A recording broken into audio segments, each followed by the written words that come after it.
اعوذ باللہ من الشیطان الرجیم بسم اللہ الرحمن الرحیم سامعین محترم السلام علیکم ورحمۃ اللہ وبرکاتہ۔ امید کرتا ہوں کہ آپ ایمان اور صحت کی بہترین حالت میں ہوں گے۔ اللہ تعالیٰ سے دعا ہے اللہ تعالیٰ میری اور آپ کی بلکہ پوری امت مسلمہ کی حفاظت فرمائے۔ اس وقت جو امت پہ حالات ہیں یقین کریں زیادہ سے زیادہ استغفار کی ضرورت ہے، اور استغفار ایک ایسی کنجی ہے کہ جو انسان کو ہر مشکل سے نکلنے کا راستہ پیدا فرما دیتی ہے۔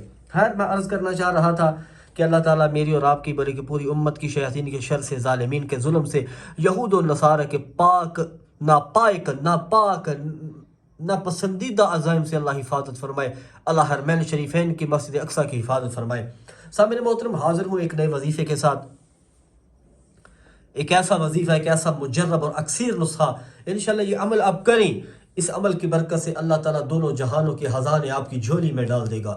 دونوں جہانوں کی برکتیں، دونوں جہانوں کے خزانے، دونوں جہانوں کی اچھائیاں، دونوں جہانوں کے یعنی کہ جو چیز آپ اللہ سے چاہتے ہیں، مال چاہتے ہیں، رزق چاہتے ہیں، اولاد چاہتے ہیں، تنگ دستی سے چھٹکارا چاہتے ہیں، قرض سے نجات چاہتے ہیں، قرض سے یعنی کہ خلاصی چاہتے ہیں، اب یہ عمل کریں۔ اس کی عمل کی برکت سے اللہ تعالیٰ آپ کی ہر مشکل کو، ہر پریشانی کو اللہ دور فرما دیں گے۔ سامعین محترم، میں زیادہ وقت آپ کا نہیں لیتا، لیکن میں ہر ویڈیو میں ایک بات کہتا رہوں گا کہ فرائض کے چھوڑنے سے جو عذاب آتے ہیں وہ وظائف کے کرنے سے ختم نہیں ہوتے، ٹھیک ہے؟ یعنی کہ بات کرنے کا مقصد ہے جب تک ہماری نمازیں پوری نہیں ہوگی کوئی بھی وظیفہ پیار و اثر نہیں کرے گا۔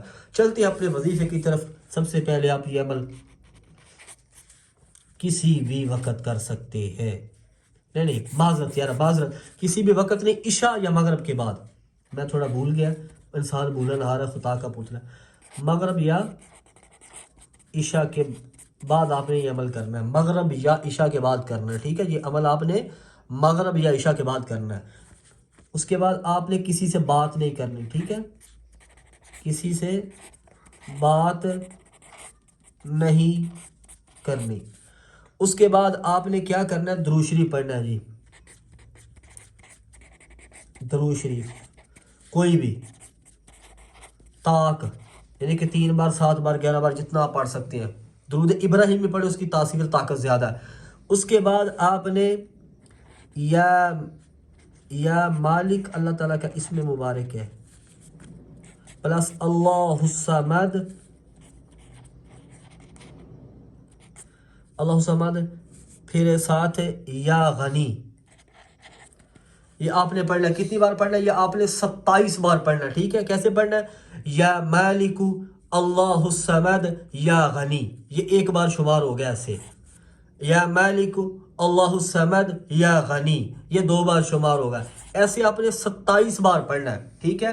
جب 27ویں بار ہو تو پوری سورہ اخلاص آپ نے پڑھ لینی ہے، جیسے بسم اللہ الرحمن الرحیم، قل هو اللہ احد اللہ الصمد لم یلد ولم یولد ولم یکن له کفوا احد، ٹھیک ہے؟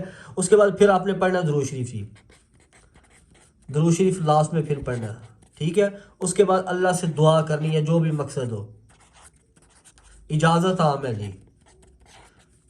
جب بھی آپ یہ عمل کریں اور جو آپ کا مقصد ہو، ٹھیک ہے جی، جو مقصد ہو اس کو ذہن میں رکھیں، عمل کریں، انشاءاللہ اس عمل کی برکت سے اللہ تعالیٰ آپ کی ہر جائز نیک خواہش کو پورا فرمائے گا۔ سامعین محترم، بڑی مشکل سے وظائف ڈھونڈ کے لاتا ہوں، اگر چینل پہ نئے ہیں تو چینل کو سبسکرائب کر دیں اور بیل نوٹیفیکیشن کو آل پہ کر دیں تاکہ ہر آنے والے ایسا مجرب اکثیر نسخہ آپ تک پہنچتا رہے۔